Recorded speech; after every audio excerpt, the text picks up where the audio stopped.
El periodo neonatal es el periodo de la vida en el que es más probable presentar una patología neurológica que en ocasiones puede ser causa de discapacidad ulterior, tanto motora como cognitiva y conductual. La Fundación NENE nace en el año 2015, impulsada por la Asociación para el Desarrollo de la Neurología Neonatal, así como por un grupo de profesionales de distintos ámbitos, con la idea de promover una mejor atención de los problemas neurológicos en los recién nacidos, potenciar las capacidades de estos niños y mejorar el bienestar de ellos y sus familias. La mejora en la atención, el diagnóstico y las intervenciones terapéuticas precoces en los recién nacidos con problemas neurológicos permitirá disminuir su impacto médico, familiar y social, contribuyendo a reducir las tasas de discapacidad por problemas neurológicos y mejorar los niveles de calidad de vida de los niños afectados y su entorno. Nuestra hija nació muy mal. La verdad que todo había ido bien hasta el momento del parto, que le faltó oxígeno y tuvo convulsiones. Yo en esos momentos me sentía muy culpable. Los primeros días tenía todo su cuerpo lleno de aparatos, estuvo muy malita. Lo peor es que no sabíamos cuáles podrían ser las consecuencias en el futuro, ya que nadie nos decía nada en concreto. Nos fuimos a casa y era toda angustia. Buscamos médicos que nos dieran una información más precisa y finalmente encontramos a un experto en este campo que nos explicó lo que podía haber pasado. Vio la resonancia y exploró a la niña y nos contó lo que podríamos esperar del futuro y cómo podríamos ayudarla. La Fundación NENE persigue generar, intercambiar y difundir conocimiento y experiencia en el ámbito de la neurología neonatal. NENE quiere colaborar en la educación de los profesionales y las familias, particularmente en aquellos países donde hay mayor necesidad de estas acciones. Fundación NENE. A través de sus ojos. A su lado. Fundación de ayuda al recién nacido y lactante con problemas neurológicos.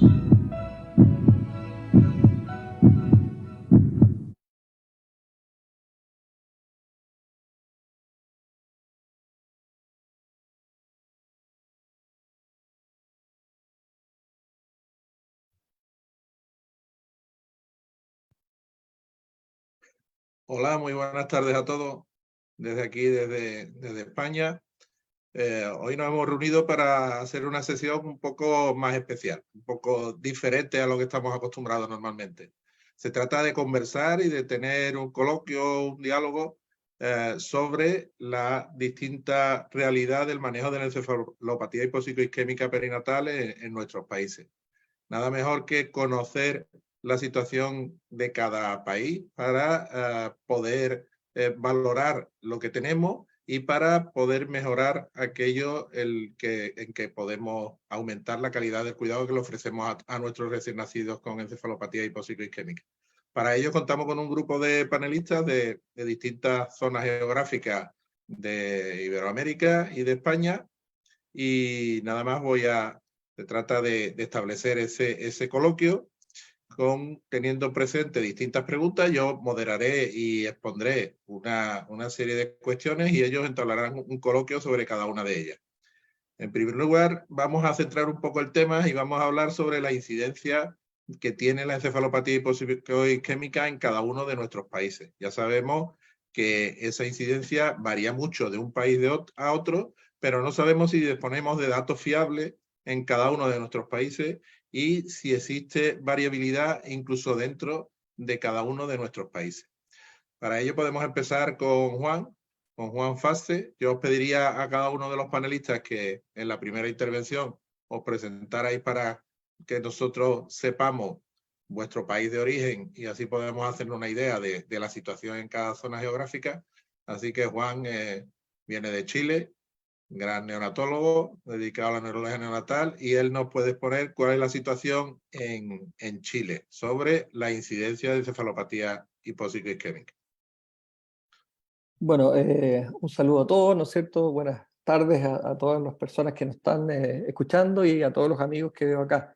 La verdad que la respuesta, he estado hablando con toda la gente en Chile de la rama de Neo, todo, y lamentablemente no tenemos datos y probablemente eso es lo que pasa en Latinoamérica. Y quizás explicar, yo vivo en Chile, Entonces, soy un neonatólogo chileno que trabajé en España con Alfredo García Alix, y ahí conocí a Juan, y ahora trabajo en un hospital del sur de Chile, en el Hospital Regional de Concepción, en un hospital con 900 camas, y contarles que Chile es un país el más angosto del mundo, ¿no es cierto? Ustedes lo saben, y que llega hasta la Antártida, entonces es un país muy centralizado y que tiene 16 regiones, es como ordenadito, entonces los datos de incidencia los puedo tener yo, pero lamentablemente no tenemos buenos números en el país. Quizás poner algo en el tapete, que me parece que estas diferencias que tenemos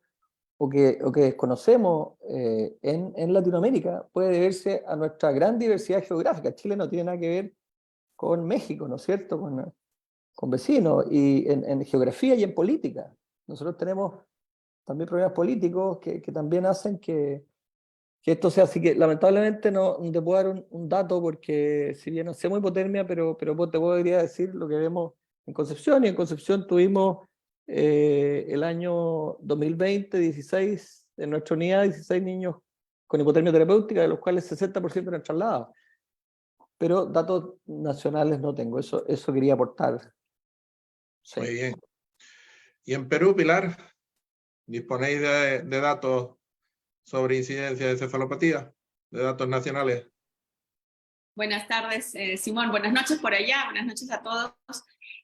Yo soy Pilar Medina, hago neurología pediátrica en el Instituto Materno Perinatal, y como en algún momento les he contado, este es el hospital o la institución más grande donde se da el mayor número de nacimientos en mi país. En promedio estamos con unos nacimientos entre 13.000 y 15.000 por año, ha disminuido respecto a algunos años, y tenemos la capacidad de hacer enfriamiento. Y en lo que vemos nosotros de nuestra institución, aproximadamente es 1 en 1.000 a 1.500 nacidos vivos en la institución.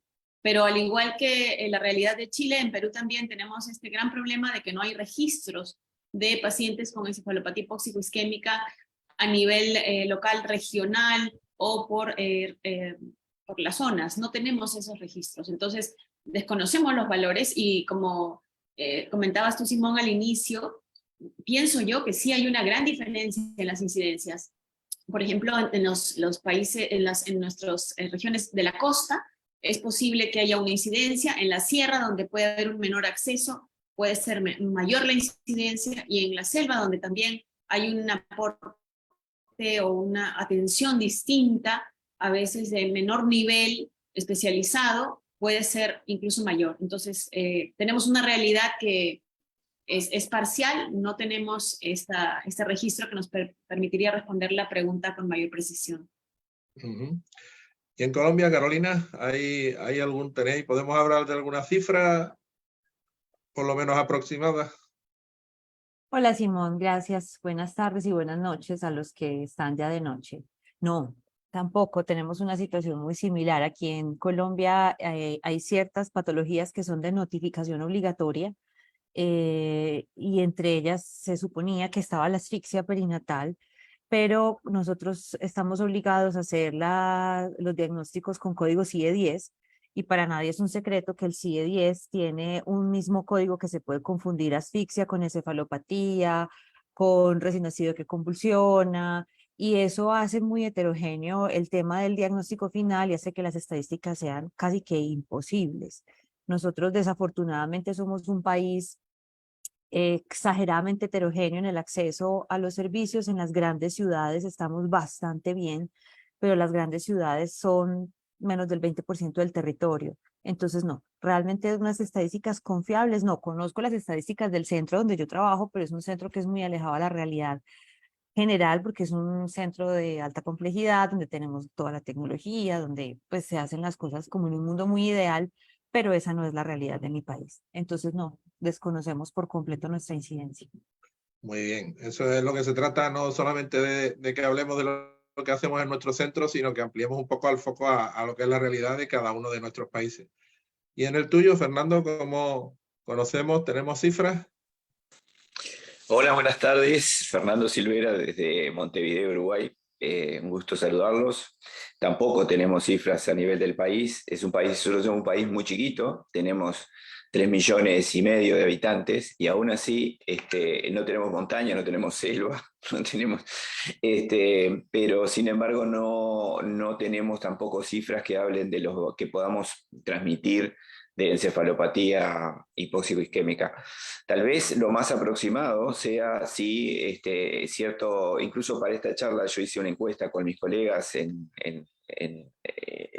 las distintas unidades, o en su país chico, lo más aproximado sean aquellos pacientes que entran en hipotermia, en los centros que hacen hipotermia, pero no datos exclusivos con respecto a la encefalopatía en sí. Y con respecto a la otra parte de la pregunta, si hay una variabilidad en nuestro país, sí.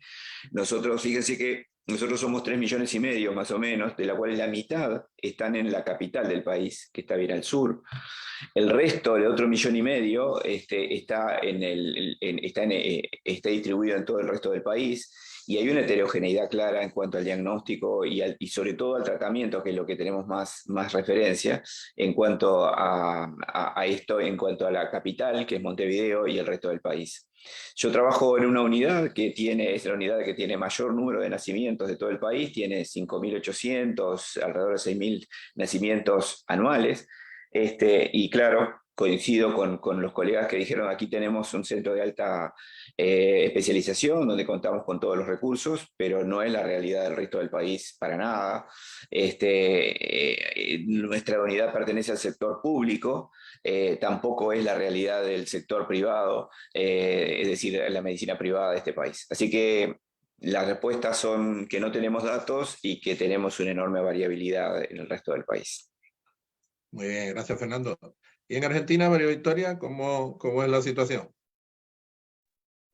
Bueno, bastante similar en el sentido de que si bien hay datos que ha publicado la Dirección de Estadísticas y el Ministerio de Salud, ellos los datos que han publicado es que en el año 21 de 228.000 aproximadamente recién nacidos mayores de 35 semanas, aproximadamente 1.400, 1.500 niños han tenido una PAR menor a 6 a los 5 minutos de vida. Eso nos da una incidencia más o menos de 0,6%, es decir, 6 recién nacidos cada 1.000 nacidos vivos. Pero por supuesto, como en todos estos, como en toda la región en realidad, y un poco a consecuencia de los más de 3 millones de kilómetros cuadrados que tiene la Argentina, hay mucha variabilidad, ¿sí? Tenemos provincias en donde esta incidencia se acerca más al 1,5% y otras en donde está por debajo del 0,5%, que es una cifra que se acerca por ahí más a los valores reportados a nivel internacional o de países digamos, de altos ingresos. Pero la realidad es que esa variabilidad yo creo que se debe, en primer lugar, a la posibilidad de acceso a la salud, que es realmente muy distinta en distintas regiones. Tenemos provincias como, por ejemplo, Santiago del Estero, que tiene valores de 1,5, en donde el acceso a control del embarazo y de un trabajo de parto, en donde se pesquisan factores de riesgo, es bastante deficitaria. Así que, si bien tenemos datos, no sé cuán fiables son o cuánto nos muestran la realidad íntegra del país. Muchas gracias, María Victoria. ¿Y en México, Belén, otro país enorme? ¿Cuál es la situación? Bueno, pues muchas gracias por la invitación. Y pues en México, como ustedes saben, nosotros tenemos aproximadamente 126 millones de habitantes. Y el último reporte que tenemos es del 2003, donde hubo 2.200.000 nacimientos, 2.200.070 nacimientos, y tuvimos 20.800 casos de asfixia perinatal. Y esto pues es como el dato más reciente que tenemos, obviamente antes de todo el uso de hipotermia terapéutica, pero aproximadamente tenemos, de acuerdo a estos casos, 10 por cada 1.000 nacimientos. Pero tenemos zonas en el país, justo como en la sierra o algunas zonas como Chiapas, en donde llegamos a tener hasta 25 por cada 1.000 nacimientos. Pues ya tenemos algunos datos y al otro lado del Atlántico, Juan, ¿cómo nos encontramos aquí en España? Bueno, buenas tardes a todos. Como se ha dicho, el principal problema para establecer la incidencia o la prevalencia de encefalopatía al final es tener una definición homogénea. España pues está dividida en 17 comunidades autónomas y la atención es bastante homogénea, aunque puede haber disparidad en el entrenamiento de los profesionales que atienden a los niños con asfixia, y eso pues puede hacer oscilar un poquito los datos. Nosotros tenemos a nivel nacional algún estudio regional y un estudio nacional. Hay un estudio regional que englobaba 2011 y 2012 de una parte de España, una comunidad autónoma, que cifraba la encefalopatía moderada grave en 1 por 1000. Una encuesta que englobaba los años 2012-2013 a nivel nacional ponía la tasa cercana, un poquito por debajo del 1 por 1000. Y el estudio más reciente que hay, que engloba los datos de una de las regiones españolas de los años 2010 a 2019, establece también la incidencia de encefalopatía moderada grave cercana al 1 por 1000. De la leve mejor no hablamos porque es un mundo aparte, y de la tasa de asfixia, tenga o no encefalopatía, solo hay un estudio en España de esta región que la establece en 7 por 1000 recién nacidos. Muy bien, gracias, Juan. Pues pasando a otra cuestión, ya hemos comentado cómo esa disparidad dentro de los mismos países hace que la incidencia sea muy distinta, y no digamos de la implementación de la hipotermia como estrategia neuroprotectora. Entonces, está claro, y lo habéis comentado algunos, que la hipotermia debe implementarse en aquellos centros que estén capacitados para ello y que dispongan tanto de los recursos materiales como de los recursos humanos que lo hagan factible y que lo hagan de una manera segura. Entonces, en países tan grandes como los vuestros, como algunos de los vuestros, ¿cómo es el transporte neonatal? ¿Cómo está estructurado? Y si para estos casos de transporte de un niño con encefalopatía hipopsicoisquémica a centros en los que se pueda realizar la hipotermia terapéutica, ese transporte es seguro y cómo está estructurado el mismo. Cuéntanos, María Victoria, en un país como Argentina tan grande, ¿cómo que se hace hipotermia en Argentina? ¿Cómo está estructurado? Bueno, en nuestro país la realidad es que hay muchas provincias que aún no cuentan con el tratamiento o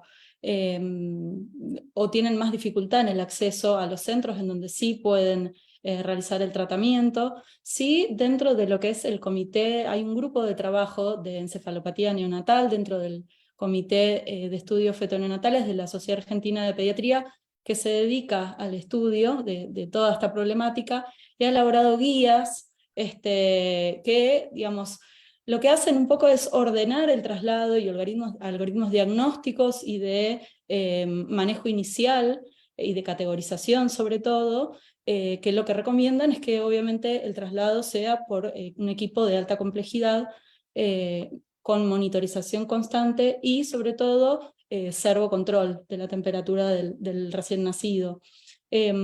Por supuesto hay un montón de traslados en donde esto no ocurre, y el traslado se realiza, digamos, simplemente con hipotermia pasiva y sin servocontrol. O sea que también se ve esta misma diversidad de la que hablábamos antes. En la maternidad donde yo trabajo, la maternidad Sardá, que es un centro 3B, donde somos centro de referencia y de atención, justamente recibimos un montón de niños derivados de centros en donde los traslados son óptimos y otros en donde el traslado realmente no es el adecuado, y eso después impacta en los resultados. Muy bien. Y en Chile, Juan, un país tan angosto y con tanta longitud, ¿cómo hacéis esos traslados? ¿Cómo es posible que desde España nos resulta incomprensible? Fíjate que, a ver, aclarar un poquito que en regionalizarse en 16 regiones se tiende a ordenar, y que en un país que tiene 20 millones de habitantes, al igual como decía mi colega de Uruguay, la mitad está en Santiago. Entonces, ¿qué tenemos? Tenemos muchos centros de hipotermia terapéutica en Santiago, muchos hospitales, muchas clínicas, y no así en regiones. En el lugar donde estoy yo, que es un centro en Concepción, región del Biobío, es un centro de derivación suprarregional, entonces tenemos una población muy rural, que está en lugares que pueden ser inhóspitos. ¿Qué problema tenemos ahí? La hipotermia en general ahí se coordina un SAMU, pero se hace en general de forma pasiva, y el problema que tenemos con eso es que hemos tenido muchos ingresos con hipotermia profunda de 32 grados, ¿ya? Lo cual todos sabemos el efecto deleterio de eso. Entonces, a pesar de que hay publicaciones y se normó un poco el traslado en las guías que se hicieron en Chile, pero tenemos ese problema, que hay diferencias entre el gran centralismo de Chile, ¿no es cierto?, y las distintas regiones.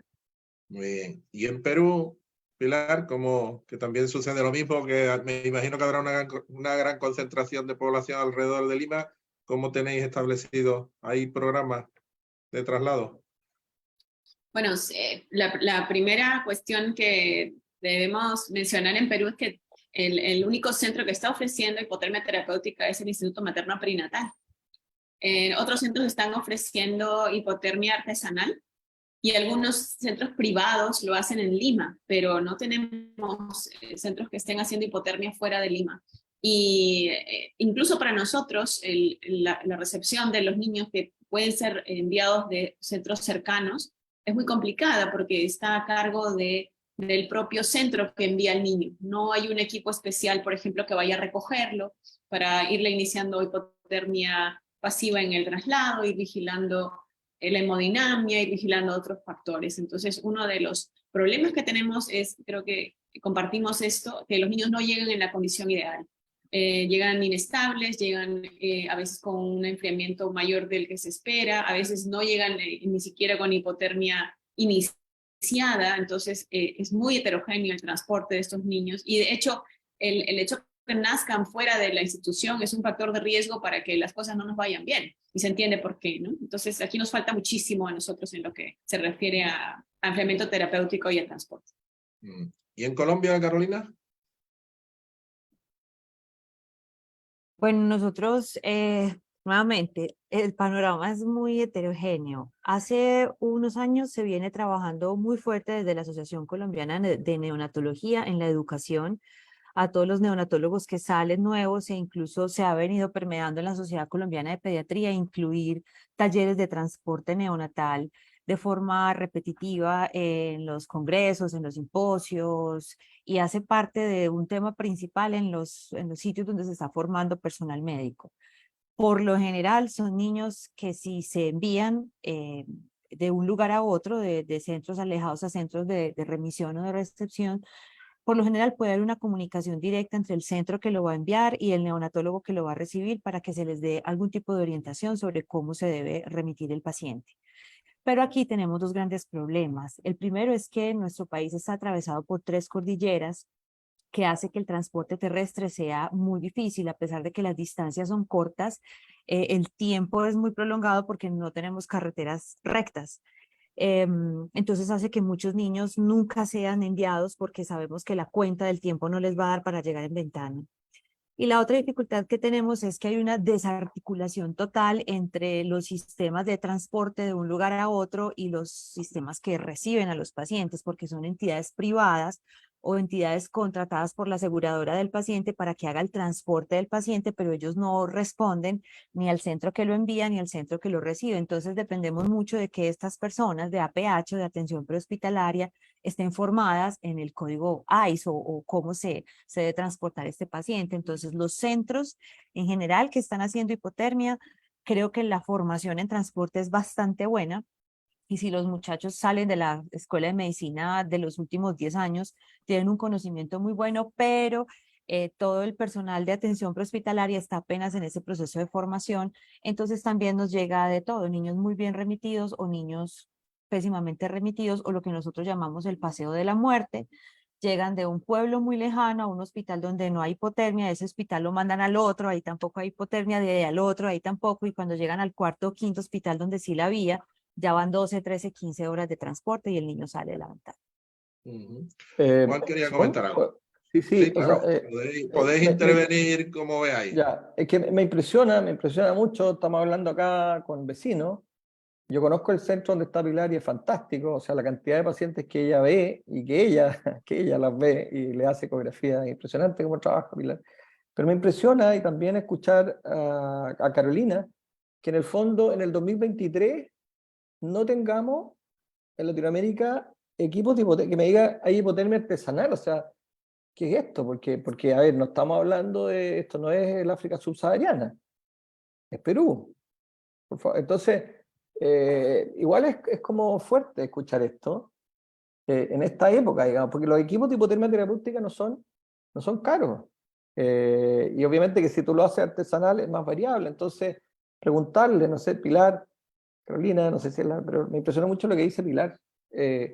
¿A qué crees tú que se deba esto? Porque es muy desigual, es bastante impresionante y no sé, es fuerte escucharlo. Esa es la siguiente cuestión que os quería plantear y Carolina y Pilar pueden hablar sobre el tema, que ya sabemos que ahora las últimas recomendaciones nos indican que quizá en países con bajos y medios ingresos pues es conveniente no realizar hipotermia, pero creemos que es una idea demasiado simplista porque estamos viendo la gran variedad que hay dentro de cada país y varía mucho la situación. Entonces, evidentemente, en centros como pueden ser los vuestros, en los que se realiza una práctica clínica tan buena como en cualquier país europeo, pues es absurdo decir que no se puede hacer de manera general en ese país hipotermia. Entonces, ¿cómo está la situación? Lo que comenta Juan, ¿cómo está la situación de la tecnología que disponéis en cada país? Aparte de vuestro centro, si es como dice Pilar, de que no hay más equipos de hipotermia en vuestros países, y si pensáis cuáles son los requisitos mínimos que creéis que debe tener un centro para implementar un programa de hipotermia. Denef, en México, tan enorme como es y tan diverso, me imagino que la situación es muy, muy variable, muy variada. ¿Y qué nos puedes comentar sobre eso, sobre la tecnología de que disponéis? Lo que siempre decimos, y creo que nos pasa mucho en América Latina, es que tenemos diferentes Méxicos, ¿sí? O sea, tenemos las ciudades grandes que tienen un poco más de recursos. Nosotros estamos divididos en varios estados. Son 31 estados y de estos solo 5 tienen centros de hipotermia. Y, por ejemplo, hay un estado que tiene 16 millones de habitantes, ese estado solamente, y tiene 6 centros de hipotermia. Pero tenemos estados tan grandes como 30 millones que no tienen ni un centro de hipotermia. Obviamente el paciente no llega. Y respecto a la pregunta si podemos hacerlo tan simplista como no recomendar hipotermia, yo creo que no. Todos hemos entrado en conflicto con el resultado del estudio Helix. Y creo que hay mucho todavía en países para nosotros en América Latina por hacer. O sea, yo tengo el privilegio de trabajar en un centro perinatal que tenemos, pues, digamos, atención de tercer nivel. Mi hospital tiene hipotermia y tenemos una mortalidad comparada. Aproximadamente estamos en un 20 a 22%. Probablemente podríamos estar mejor, pero tampoco creo que sería como para descartar la opción de ofrecer hipotermia por ser un país en vías de desarrollo o un país de bajos ingresos económicos.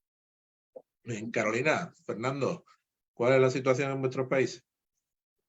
Dos anotaciones. Uno, estoy completamente de acuerdo con Deneb que la raíz o la fuente de donde sale la recomendación o la sugerencia de recomendación de pronto que en nuestros países no se deba hacer hipotermia es digamos, unos resultados de un estudio que hay que mirar con mucha lupa, que hay que mirar realmente cómo se interpretan las cifras y las pruebas estadísticas que se operaron en ese estudio para poder sacar esa conclusión, y pues hasta ahora realmente no hay elemento suficiente para decir que no. Lo que sí es cierto, o por lo menos lo que sucedió en nuestro país, es que el centro, digamos, que hizo hipotermia unitario en el país durante casi 10 años fuimos, pues nosotros, yo estoy ubicada en la ciudad de Medellín, que es una ciudad grande, pero no es la capital. Y yo escuchaba muchos comentarios de es que eso no sirve, es que para qué si finalmente les va a dar parálisis cerebral, es que eso sale demasiado costoso, en fin. Hoy la situación es diferente, ya hay muchas máquinas de hipotermia distribuidas en el país, claramente están en las ciudades más grandes, Pero ahora lo que está sucediendo, lo que la realidad colombiana es que la forma como funciona nuestro modelo de salud hace que toda intervención debe traer una ganancia económica para la institución que la ofrece. Entonces, de todos los colegas que quieren iniciar a hacer hipotermia, la gran pregunta es, ¿eso cómo se lo puedo recobrar yo al Estado? Para que nos den a nosotros un dinero por los consumibles y por la cama de UCI y por todo lo que implica un niño de hipotermia. Y eso hoy en día no está establecido. Obviamente es un error, porque pues estamos hablando de cerebros, pero probablemente uno de los frenos más importantes en Colombia es que el recurso aparentemente sí lo hay, pero la forma de hacer el recobro del gasto termina siendo lo más importante para los administradores, y si esto no es claramente algo rentable, la probabilidad de que las máquinas se compren y que todo esté al día en los centros es muy baja. Y eso ha dado pie a que pocos centros en lugares muy centralizados tengan la máquina, o a que el otro extremo, que me parece también muy grave, es que como la hipotermia está de moda, hagamos hipotermia porque somos un centro de alta complejidad, pero no la hagamos bien, hagámosla muy barata. Entonces hacemos enfriamiento, pero no monitorizamos. Hacemos enfriamiento, pero no hacemos neuroimagen. Hacemos enfriamiento, pero no hay nadie con experticia en neurología que revise a los niños. Eso también pasa en nuestro país. Se enfrían niños sin monitorización porque es más barato. Pero hay que enfriar porque como somos un centro de complejidad, qué vergüenza no enfriar, ¿cierto? Ese tipo de cosas se vienen presentando. Centros que tengan todo full completo con toda la tecnología, no son todos los que están enfriando, pero por lo menos en este momento ya hay una gran apertura a que no hay cómo poner la cara de un centro de gran complejidad en una ciudad con todos los recursos y que no estén ofreciendo por lo menos hipotermia terapéutica. Bien. ¿Y Fernando? Juan.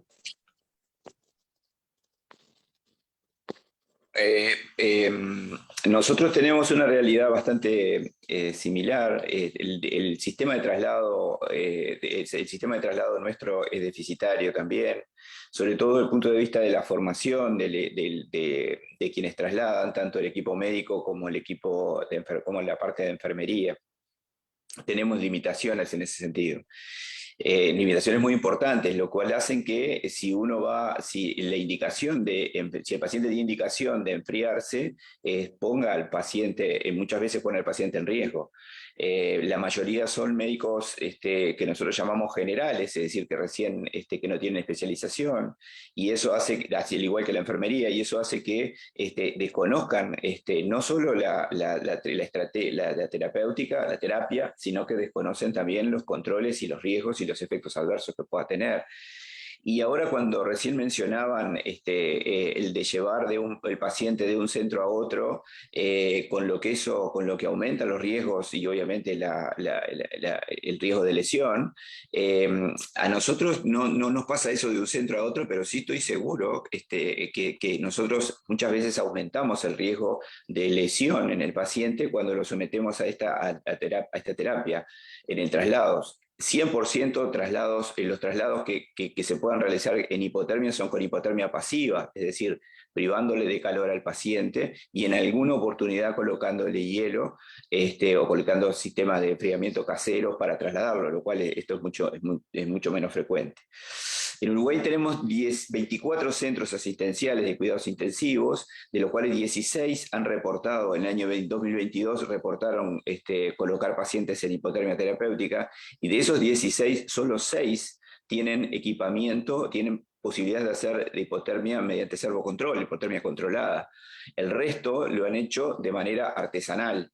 Y un parte, recién lo que decía Carolina, creo que estoy totalmente de acuerdo, creo que la velocidad a la cual ha ido el acceso a la información, lo cual está genial, la velocidad con que se transmitió la información de los potenciales beneficios de la hipotermia fue mucho más rápido que la capacidad de los países o de los sistemas de salud para brindar una terapia adecuada.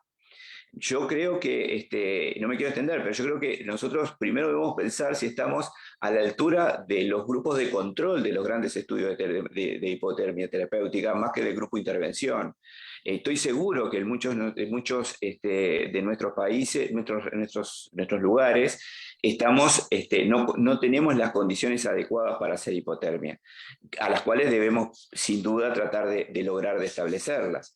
Creo que estamos nosotros muy abocados a través de sistemas de diplomatura, de sistemas de entrenamiento, para lograr el fase 1, que es mejorar la asistencia inicial y mejorar las condiciones en las cuales el paciente con encefalopatía o asfixia perinatal, y luego, de la mano de esa fase, introducir la hipotermia terapéutica de la mano con esto, porque si lo hacemos solamente en la hipotermia, vamos a tener problemas importantes en cuanto a la seguridad de la terapia.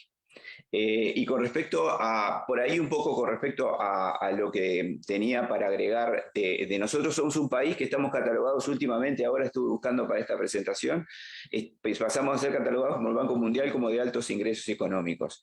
Pero eso no nos debe de hacer confundir. Nosotros tenemos el nivel de acceso a los cuidados neonatales muchas veces dista mucho de ser de lo que uno se imagina en los países de altos niveles económicos. Sobre todo el control de estos cuidados es muy pobre y eso hace que los resultados no sean siempre los esperados. Muchas gracias, Fernando. Pues relacionado con esto, Juan, te voy a hacer una cuestión que uno de nuestros oyentes me traslada. Dice que una ciudad muy grande como Mar del Plata pues no tiene hipotermia y que el centro de referencia está a más de 6 horas. ¿Qué opináis vosotros sobre la posibilidad de realizar hipotermia artesanal en este tipo de unidades que como estamos viendo en esos países tan extensos, pues va a ser muchas unidades que están a más de 6 horas de un centro de referencia para hipotermia, teniendo en cuenta que si hay una buena enfermería, ¿cuál sería el beneficio o riesgo de implementar una hipotermia de la que estamos hablando artesanal, como decía antes Pilar, creo? ¿Qué piensas de eso y de esa posibilidad y qué pensáis vosotros? Que eso es algo más sobre el terreno, más por lo que estamos viendo en nuestra realidad, un alto porcentaje de estos niños están en esta situación igual que la que nos comenta Lorena. Bueno, al final el problema está en que en la medicina muchas veces se quiere todo simplificar a la tecnología y se piensa que hipotermia es un aparato y ya está. Ha apuntado muy bien Carolina, que el manejo del niño con encefalopatía es mucho más amplio. Entonces, y como bien decía el compañero también, habría que preguntarse a veces si se está a la altura del grupo control.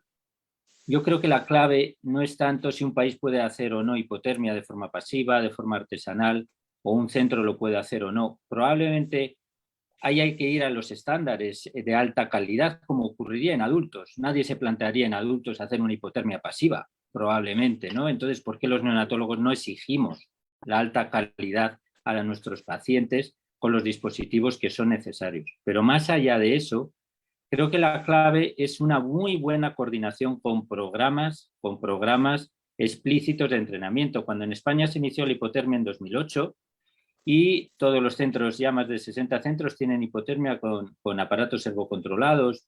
Eso no quiere decir que hagamos las cosas bien, ojo, pero quiere decir que se inició con un programa de entrenamiento de meses que se iba auditando año tras año. Si hay una buena coordinación entre el hospital emisor y el receptor, con un buen programa de aplicación, con un grupo entrenado, con entrenamiento en el reconocimiento de la asfixia, con un transporte guiado, es decir, hay que llamar al transporte porque los transportes son de adultos. Si hay una garantía de que hay una monitorización estrecha de lo que se hace y y la única opción es artesanal, yo no diría que no, pero tiene que haber esa garantía. A veces hay más garantía en algo menos tecnológico, muy bien monitorizado, que en algo tecnológico que, como ya tiene el aparato puesto, ya nos olvidamos de todo. Da igual que oscile, que convulsione, no hay monitor. Es decir, que yo particularizaría muy bien las situaciones. Juan, María Victoria. No sé, Sí, un poco de acuerdo totalmente con Juan Arnaez, y quizás reforzar el tema de como el estándar, ¿no es cierto? Tendríamos que tratar de ser como, ¿no es cierto?, los grupos controles, y en eso hay algo que es entrenar en el examen neurológico neonatal, o sea, poder clasificar bien, ¿no es cierto?, la encefalopatía, que a veces no es tan fácil. La verdad que aquí me ha tocado muchas veces en las guardias, ¿no es cierto? Y a veces entre una 1 y una 2, la encefalopatía 3, la más severa, yo creo que es más fácil, pero muchas veces tenemos dudas entre una 1 y una 2. Entonces, entrenar, el grupo de Alfredo, ¿no es cierto?, acaba de publicar con SCORE. Entonces yo creo que tenemos que entrenarnos en algo que no es tan caro, ¿ya? Que es de alta calidad, ¿no es cierto? Y es reconocer la encefalopatía, no equivocarnos, y a lo mejor vamos a estar pensando que una 1, muchas veces nos ha pasado que la 1 convulsiona después, ¿ya? Y no era 1. Lo otro me parece que es muy importante el personal de enfermería, es fundamental. Lo otro, que los padres puedan estar junto a sus hijos, ¿no es cierto? Y obviamente estamos apuntando a como el ideal, ¿no es cierto?, tener monitoreo de función cerebral. Nosotros tenemos hipotermia corporal total, alguien preguntaba ahí. En Chile la mayoría son hipotermia corporal total, y idealmente contar con una resonancia magnética para el seguimiento y obviamente ecografía cerebral. Ese es otro tema que nos pregunta un participante en esta jornada, y abro la pregunta, es que si en Latinoamérica se utiliza más la hipotermia selectiva o la hipotermia sistémica. Tomo la Pues palabra, mira, Simón, si me permitís. Claro, porque sí. Muchas gracias. A ver, un poco la realidad de la Argentina, y yo no sé si el que preguntó respecto de la ciudad de Mar del Plata, si se refiere a la ciudad de Mar del Plata, Argentina, en la provincia de Buenos Aires. Nosotros de 24 jurisdicciones, 7 provincias o jurisdicciones no cuentan con el tratamiento, y es verdad que tienen distancias muy grandes para llegar a los centros de referencia. El Ministerio de Salud y la Sociedad Argentina de Pediatría, la verdad que estos últimos años han trabajado muchísimo, no solo para adquirir el equipamiento, sino para entrenar y capacitar al personal que va a intervenir, que creo que es el pilar fundamental. Respecto a si los países de bajos recursos o de bajos ingresos y de medianos ingresos deben o no hacer hipotermia, creo que también hay que ver, por ejemplo, en el ELIX Trial, que digamos, los resultados se publicaron hace no mucho, 2 años, que se llevó a cabo en el sur de Asia. En realidad ellos los resultados que encontraron, la verdad que son bastante adversos en cuanto a la hipotermia, digamos, más casera, entre comillas.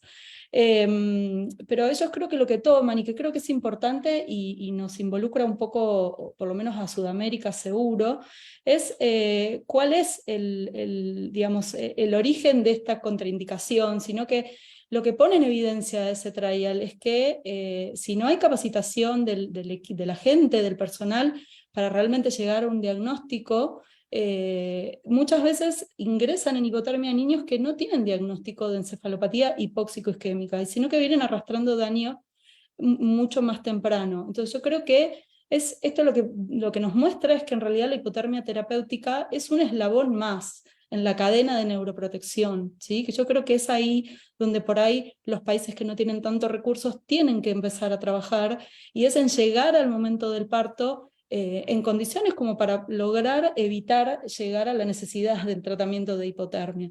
Creo que eso es un poco lo que recomendaría en las provincias en donde no disponen del tratamiento, ¿sí? Gracias, Victoria. Deneb, voy a introducir una pregunta que Juan la ha esbozado. El tema de la enfermería. Como estamos viendo, es muy importante disponer, aparte de la tecnología, que quizás puede pasar a un segundo plano incluso, de personal muy capacitado. ¿Cuál es la situación de la enfermería, de su entrenamiento en neonatología, la enfermería que disponéis, y si esa enfermería está formada específicamente en cuidado del paciente neurológico? ¿Cómo es la realidad en vuestros países? Bueno, quisiera sí contestar esta pregunta, nada más respecto a la pregunta previa que habían dicho sobre los equipos. servocontrolados, que si tenemos en Latinoamérica más hipotermia selectiva cefálica o corporal total. Creo que mucho lo que nos pasó en México, y creo que aplica a lo que pasó en el resto de América Latina, es que el primer equipo que llegó, al menos el que nosotros tuvo el registro sanitario, fue el equipo de hipotermia selectiva cefálica. Entonces, muchos de los centros todavía tenemos estos equipos, pero el gran problema es que ya no hay refacciones, ¿no? Y que, bueno, obviamente con el metaanálisis publicado en 2013, pues todos quisiéramos migrar a hipotermia sistémica. Sin embargo, pues el recurso, digamos, no está tan distribuido, y alguna vez me acuerdo fui a un curso en Colombia y comentaban lo mismo, ¿no? Que ellos ya tenían la hipotermia selectiva cefálica, pero no conseguían las refacciones, y pues todavía la empresa que lo distribuye pues lo siguen vendiendo, pero creo que pues es lo que nos ha pasado en general en América Latina, y muchos estamos tratando de migrar a hipotermia sistémica. ¿Tenéis el mismo problema en otros países con la hipotermia selectiva? Carolina. Nosotros tuvimos el casco, también fue lo primero que llegó, después casco y manta, y ya luego nos pasamos a manta, pero fue cuando el casco falló y nos dijeron que ya no, o sea, está descontinuado. Lo que están tratando es como determinar las existencias que hay, pero no se plantea como continuar con nuevas generaciones. Entonces, una vez se dañe el sistema de casco, que tiene una vida útil, el centro que lo tiene no tiene forma de repararlo, y tiene que comprar otra máquina, que sería de corporal total. En este momento en Colombia creo, si no me equivoco, que no hay más cascos. Casi todos los centros están trabajando. No, sí hay uno en Bogotá que trabaja con cascos. El resto de los centros está trabajando corporal total, y la mayoría con sistema de manta, no de colchón, sino con sistema de manta. Quería hacer solamente una anotación con respecto a la discusión que se estaba haciendo de la hipotermia artesanal, porque tampoco hay que satanizarla, porque entre comillas ese artesanal se refiere más a la presencia de una máquina que haga un enfriamiento activo versus dejar al bebé sin calor en un enfriamiento más de tipo pasivo.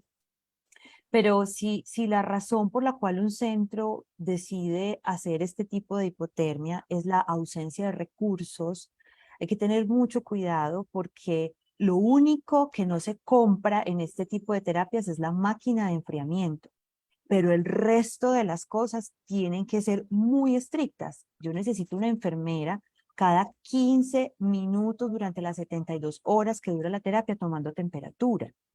Si eso solo implica bloquear una sola enfermera para esa sola cama de ese paciente, eso aumenta el gasto. Igual necesito neuromonitorizar. Si yo no neuromonitorizo de forma continua, no tengo ni idea qué está pasando con ese niño. Igual necesito hacer una neuroimagen. Entonces, realmente, si la razón por la que un centro quiere hacer hipotermia, digamos, no activa, es porque no hay dinero para comprar la máquina de enfriamiento, realmente el ahorro es muy poco, porque el resto de las cosas que implica una terapia de hipotermia se tienen que hacer incluso con mucho más ahínco. Y eso debe llevarnos a reflexionar, porque no es simplemente apagar la servocuna, dejar el niño con la servocuna apagada, y cada que hay un cambio de turno tomar la temperatura, ver el niño cómo va. Es mucho más complicado, es mucho más complejo, es mucho más exigente hacer una terapia de hipotermia entre comillas artesanal. Por lo tanto, si se puede hacer y se hace bien hecha, maravilloso, pero bien hecha implica igual gasto e implica recursos. Y en Perú, Pilar, la enfermería, ¿cuál es el nivel de formación en general en neonatología y específicamente en neurología neonatal? Tenemos enfermeras que se entrenan en cuidado intensivo neonatal. O sea, hay una especialidad, y buena parte de las enfermeras que trabajan acá en la institución tienen esa especialidad, pero como se vuelve a repetir la realidad de las cosas, no siempre tenemos estas especialistas en las unidades de cuidado intensivo en el resto del país. No tenemos formación específica en cuidado neurocrítico neonatal, que es una especialidad que en otras realidades ya se tiene, ¿no? Entonces las enfermeras, por lo menos acá en la institución, tienen una capacitación en los procedimientos, en hipotermia, en electro, ¿no? pero digamos se las tenemos que dar nosotros porque no hay una formación ya sistematizada al respecto. Entonces, eso también es una de las carencias, además de los equipos, es también el personal que tiene que estar entrenado para hacer una vigilancia estricta de estos bebés durante todo el procedimiento idealmente. Muy bien. Hay un tema, ya hemos pasado revista a la tecnología y ahora a la capacitación del personal de enfermería. Hay un tema que sí me resulta muy curioso y tengo interés por conocer por la gran diversidad que he notado yo cuando he estado en algunos países de Latinoamérica. Y es el tema sabemos que todavía con la encefalopatía hiposisquémica hay una elevada mortalidad y que esa mortalidad en los países desarrollados, los países occidentales, digamos, no desarrollados, como esa palabra no me gusta nada, en España, pues una elevada proporción de esas muertes, de esos fallecimientos, se realizan tras adecuación del esfuerzo terapéutico. Una vez que se confirma el mal pronóstico del paciente, pues se hace adecuación del esfuerzo terapéutico. Es una cuestión muy variable entre países por distintos motivos, por distintas culturas y distintas características de cada país. Y tengo yo interés por conocer, o gustaría conocer, cuál es la realidad de esa adecuación de esfuerzo terapéutico en niños con encefalopatía hiposisquémica grave con mal pronóstico neurológico. ¿Es una buena práctica asistencial? ¿Se realiza en esa elevada proporción, como nos contará ahora Juan, que puede ser aquí en España? Cuéntanos, Juan, en España, que tú conoces bien el tema, ¿cómo es la situación? Bueno, la situación en España me atrevería a decir que también es bastante dispar. Yo aquí solo puntualizaría una cosa. Probablemente la tasa de mortalidad, digo probablemente porque el estudio más reciente es el que hablo del 2010 a 2019 de esta región, la tasa de mortalidad no ha variado respecto a lo largo de este periodo de década. Es decir, y la razón por la cual fallecen, que es por adecuación en su gran mayoría, no ha variado en estos años. Es decir, que en esta región al menos no hay una variación en la indicación de adecuación. Para mí la clave y el mensaje a transmitir es si se están utilizando las herramientas con evidencia científica disponible a día de hoy para hacer lo que tú has dicho. Una vez que establezcamos el mal pronóstico, la pregunta es, ¿estamos estableciendo el mal pronóstico? ¿Estamos teniendo electro continuo, que es la herramienta o probablemente la herramienta a día de hoy más contrastada que nos señala cuál puede ser el futuro del bebé si no recupera antes de las 48 horas, no hay ciclos antes de las 72, pero estamos haciéndolo razonando lo que está ocurriendo? El niño está con una sedación extrema y puede estar influyendo, el niño es un pretérmino tardío y puede estar influyendo, está con fenobarbital y puede estar influyendo en el trazado. ¿Qué ocurre con la ecografía cerebral? Sabemos que el Doppler, los índices de resistencia han variado un poco en la era hipotermia, cada vez hay más datos, se hace una resonancia precoz, se hacen biomarcadores en líquido. Para nosotros la enolasa, que no viene alterada por la sedación, es un marcador bárbaro para discriminar en situaciones un poco conflictivas. Nosotros lo hacemos de normal, pero en España solo lo hacemos nosotros, prácticamente, en la región nuestra, en Burgos.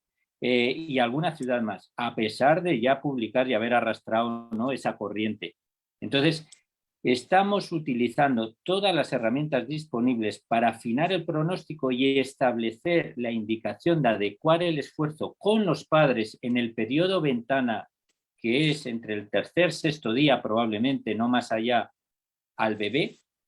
Esa es la pregunta que yo me haría en cada hospital para poder afrontar la pregunta.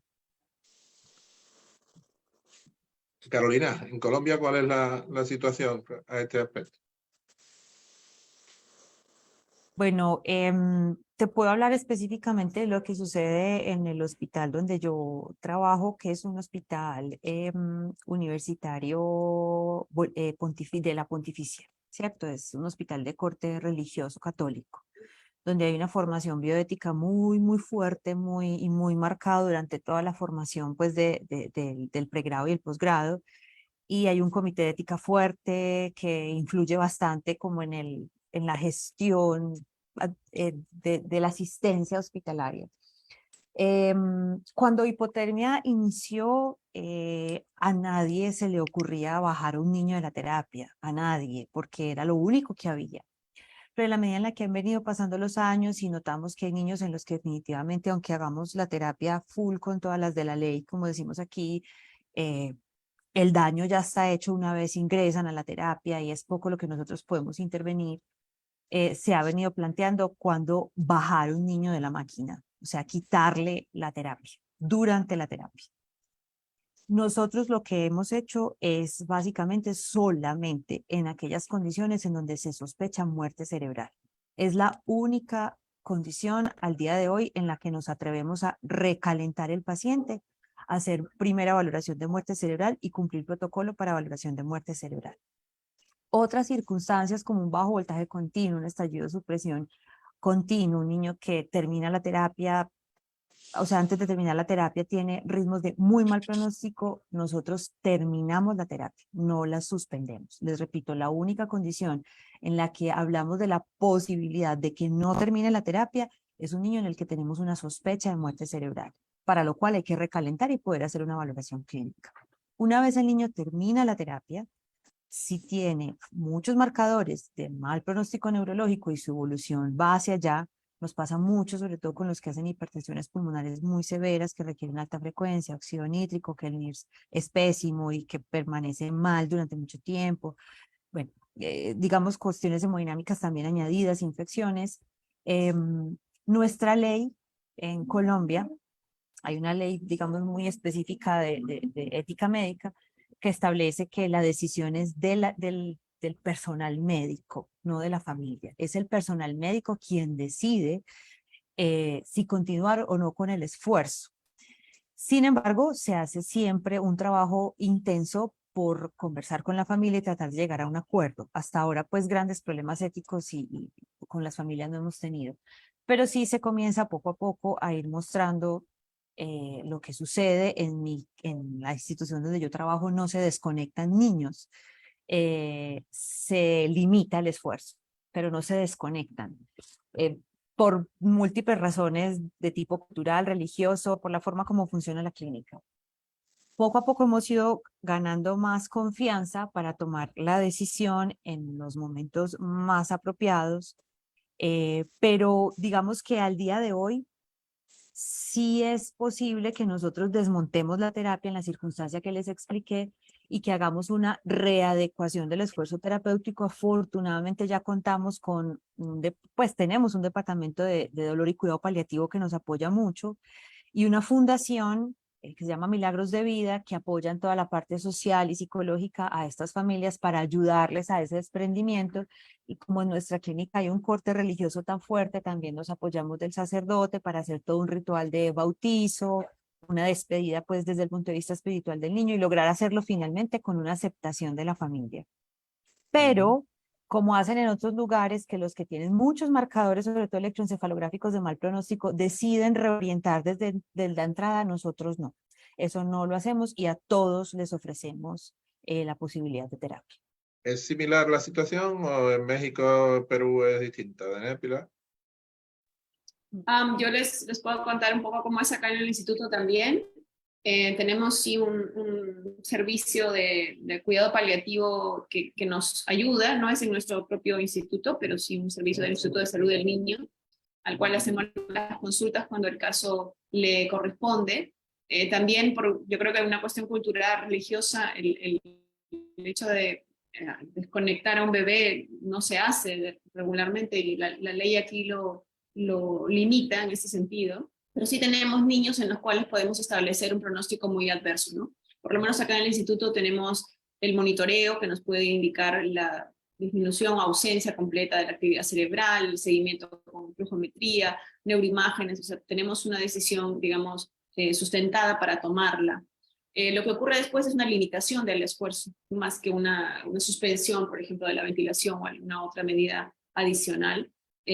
Hacemos reuniones con la familia, con el jefe del servicio, una información lo más amplia posible, permitimos que los padres pasen al lado de los niños, los sostengan, los carguen, muchas veces no han podido hacerlo durante el procedimiento, y permitimos también que el sacerdote o el pastor de la familia se acerque para brindarle los cuidados respectivos. Creo que todavía tenemos mucho por hacer en este aspecto del cuidado paliativo, pero es importante la observación de Juan respecto a la seguridad del diagnóstico, ¿no? ¿Con qué paciente estamos tomando esta decisión? ¿No? ¿En base a qué se basa nuestra decisión de adecuar el esfuerzo? Y creo que en el caso de nosotros estamos haciendo lo que es correcto y hasta donde la ley del cuidado de los pacientes nos permite hacer, siempre con el visto bueno de la familia.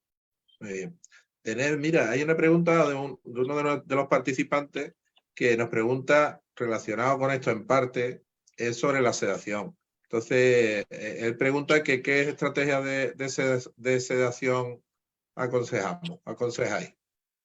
Okay. Bueno, pues nosotros en México tenemos casi siempre de primera elección opioides. En los casos, digo, obviamente una vez que el paciente ya fue clasificado y que ya se decidió que inicia la terapia con hipotermia, tratamos de no utilizar ningún tipo de sedante antes de la clasificación. Y ya una vez clasificado, utilizamos como primera opción morfina. Y si el paciente tiene, a pesar de la morfina, datos de dolor, o nosotros usamos una valoración que es la de ENPAS, y si vemos que está muy agitado, tiene muchos temblores, entonces agregamos fentanil. Algo que no se ha preguntado, pero creo que es un problema que tenemos en México y recientemente sé que también en otros países de América Latina, es para el manejo de crisis convulsivas no tenemos fenobarbital intravenoso, tenemos fenobarbital oral, pero bueno, creo que esto también es otro punto de discusión, pero sí usamos mucho más opioides. Pues otra pregunta que habéis estado comentando varios de vosotros sobre el seguimiento, la importancia del seguimiento. Ya sabemos que no solamente es disponer de la tecnología y ni siquiera del personal que atienda durante el ingreso en la unidad de cuidados intensivos al recién nacido con encefalopatía, sino que es fundamental el seguimiento. ¿Cuál es la situación del seguimiento de estos niños con tan alto riesgo de presentar secuelas en su neurodesarrollo en vuestros países? ¿Se hace seguimiento? ¿Quién lo hace? ¿Cuánto tiempo? Es algo que también me imagino que será muy diverso, como también aquí en España, incluso en España, que es un país pequeño. ¿Cómo es la realidad de eso, Fernando? Bueno, la realidad, yo en primer lugar lo que quería agregar es que debería cuestionarse realizar enfriamientos si no hay posibilidad de hacer un adecuado seguimiento, que es la parte final de todo, la parte más lejana de la terapia, pero la verdad que es lo que nos trae a la realidad, nos dice cómo realmente fueron las cosas. La mortalidad es un aspecto, que no es un aspecto menor, por supuesto, pero el seguimiento y el resultado a largo plazo es lo que realmente nos pone, nos baja a tierra en cómo estamos haciendo la terapia y qué resultados está teniendo. Entonces es muy difícil llevar adelante o estimular el uso de la hipotermia terapéutica si no se desarrolla a la par un sistema de control y seguimiento. El Uruguay tiene te puedo hablar por el servicio donde trabajo yo, pero en general el seguimiento se hace en unidades que están dispuestas para esto.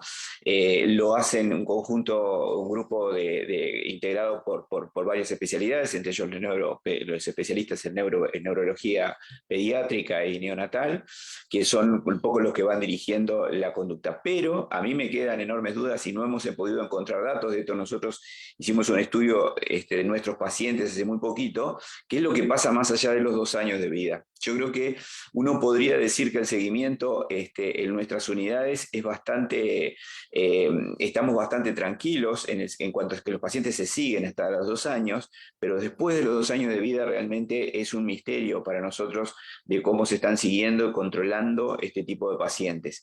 En nuestro país por lo menos es así. Y esto lo digo a nivel público o a nivel, sobre todo vinculado a la esfera universitaria, académica. A nivel privado ya es más difícil todavía poder sacar conclusiones en este aspecto. Simplemente quería, porque estuve esperando para agregar alguna cosa. Nosotros, en cuanto a la adecuación del esfuerzo terapéutico, también tenemos una conducta bastante similar. En general, los marcadores de mal pronóstico lo vamos viendo. Tenemos en nuestra unidad electroencefalografía de amplitud integrada continua, que nos va dando una idea de cómo va avanzando la cosa. No hacemos marcadores en OLASA, por ejemplo, no lo estamos haciendo. Creo que es una cosa que deberíamos integrar. Y nos trabajamos, por suerte, desde hace un tiempo ya, desde un par de años, muy de la mano con un grupo de cuidados paliativos neonatales que realmente trabajan muy bien y con los cuales hacemos una asistencia muy integrada. Creo que este tipo de grupos, este tipo de que ven al paciente incluso desde otro aspecto, desde otro lugar, a nosotros que estamos a veces muy enroscados en cuanto a la evolución clínica del paciente, nos dan una visión mucho más centrada desde la familia y de los aspectos familiares que desde el aspecto clínico exclusivamente. Creo que es un aspecto a destacar. Y finalmente, esto viene de otra pregunta anterior, pero no lo quería dejar pasar.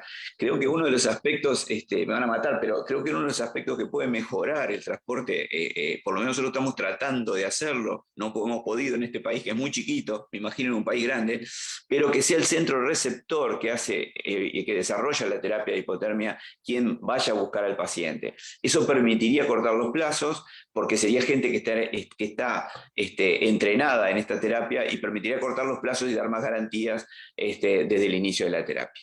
Perdón por ir retrotraerme, No, pero si no, no sabía cuánto iba a poder meter no, ese punto. perdóname por no haberte dado paso antes, Fernando. Todo bien. Victoria, en Argentina, ¿cuál es el seguimiento? Un país con gran historia Bueno, sobre el seguimiento del recién nacido.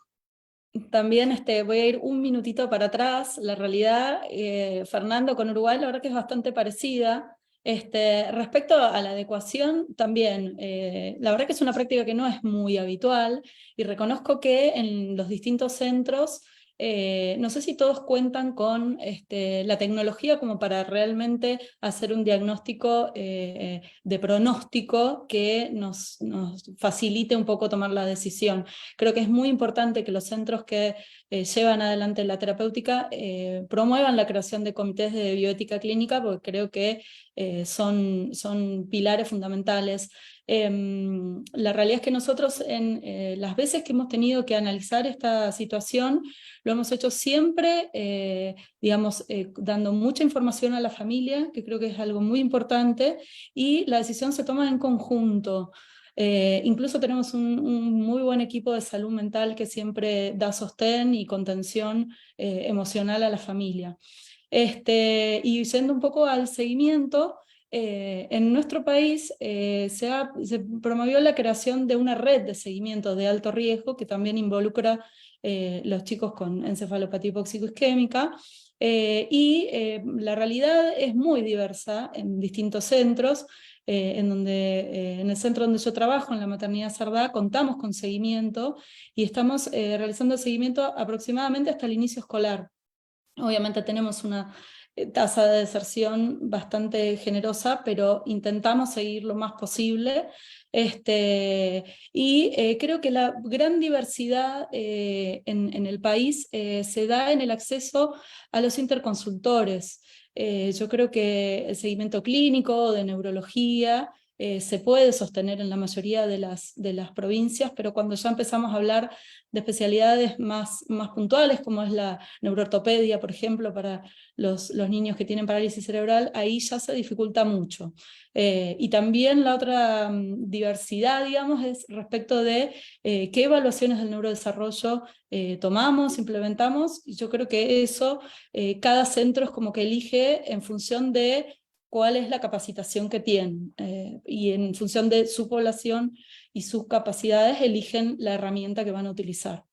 Pero sí tenemos seguimiento y es importante seguirlo a largo plazo, porque claramente es la auditoría de qué es lo que estamos haciendo. Muy bien, pues muchas gracias, Victoria. Pues ya para ir finalizando, para no extendernos más, porque la verdad que estaríamos mucho tiempo hablando sobre este tema que nos apasiona, y espero que haya sido tan enriquecedor el coloquio como para mí de conocer la realidad de países tan distintos. Si alguno de los participantes o de vosotros, los panelistas, o de cualquier otro participante quiere exponer alguna cuestión, pues ahora es el momento de hacerlo. Hola. Hola, César. Hola a todos, buenas tardes, ¿cómo están?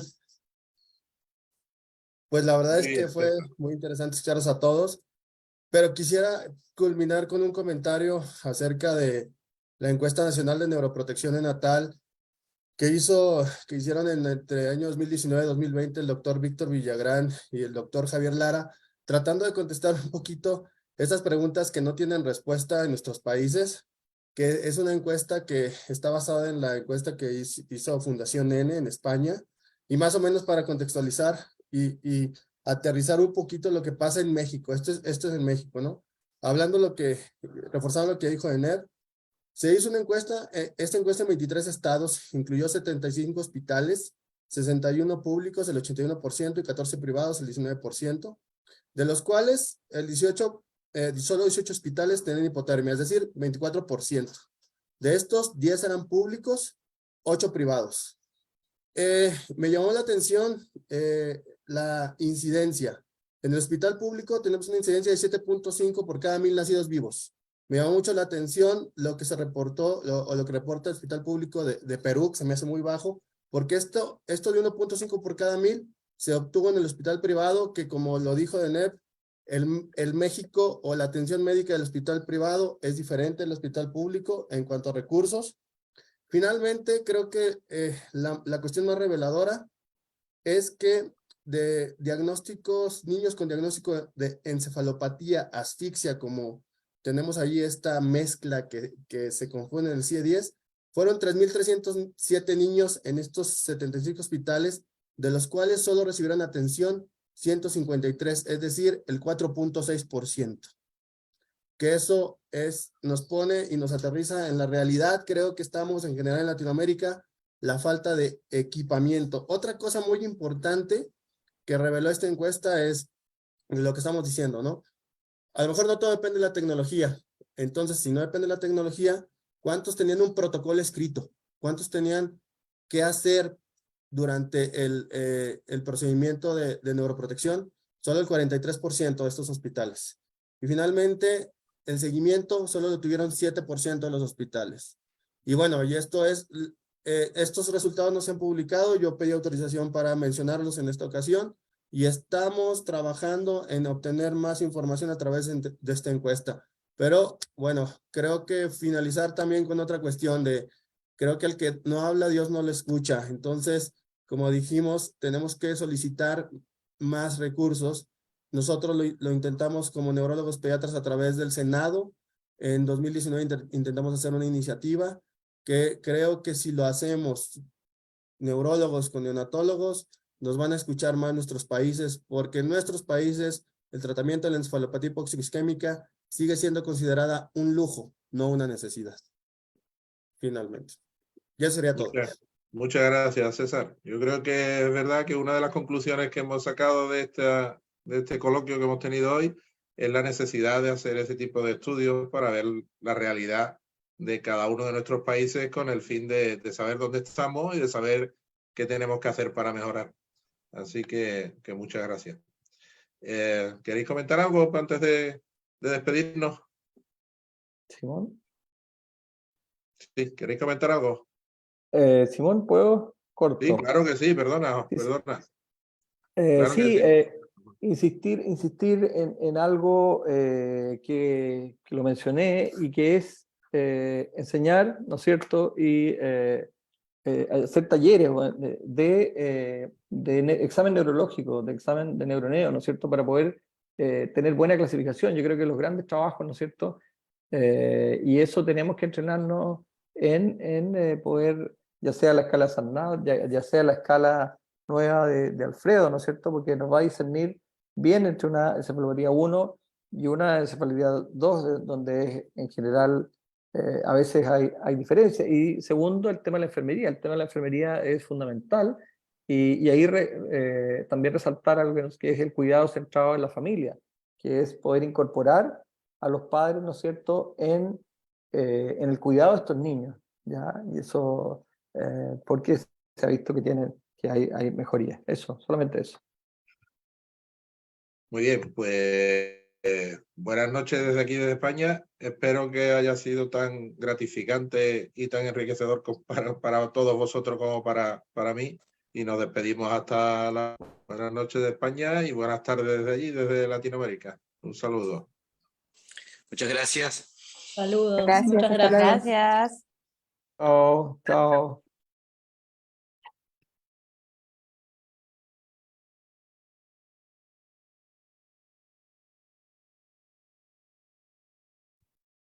Gracias, Simón.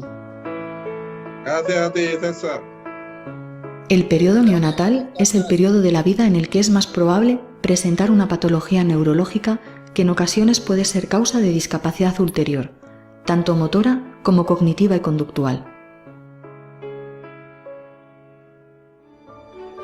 La Fundación Nene nace en el año 2015, impulsada por la Asociación para el Desarrollo de la Neurología Neonatal, así como por un grupo de profesionales de distintos ámbitos, con la idea de promover una mejor atención de los problemas neurológicos en los recién nacidos, potenciar las capacidades de estos niños y mejorar el bienestar de ellos y sus familias. La mejora en la atención, el diagnóstico y las intervenciones terapéuticas precoces en los recién nacidos con problemas neurológicos permitirá disminuir su impacto médico, familiar y social, contribuyendo a reducir las tasas de discapacidad por problemas neurológicos y mejorar los niveles de calidad de vida de los niños afectados y su entorno. Nuestra hija nació muy mal. La verdad que todo había ido bien hasta el momento del parto, que le faltó oxígeno y tuvo convulsiones. Yo en esos momentos me sentía muy culpable. Los primeros días tenía todo su cuerpo lleno de aparatos, estuvo muy malita. Lo peor es que no sabíamos cuáles podrían ser las consecuencias en el futuro, ya que nadie nos decía nada en concreto. Nos fuimos a casa y era toda angustia. Buscamos médicos que nos dieran una información más precisa y finalmente encontramos a un experto en este campo que nos explicó lo que podía haber pasado. Vio la resonancia y exploró a la niña y nos contó lo que podríamos esperar del futuro y cómo podríamos ayudarla. La Fundación Nene persigue generar, intercambiar y difundir conocimiento y experiencia en el ámbito de la neurología neonatal. Nene quiere colaborar en la educación de los profesionales y las familias, particularmente en aquellos países donde hay mayor necesidad de estas acciones. Fundación Nene. A través de sus ojos. A su lado. Fundación de ayuda al recién nacido y lactante con problemas neurológicos.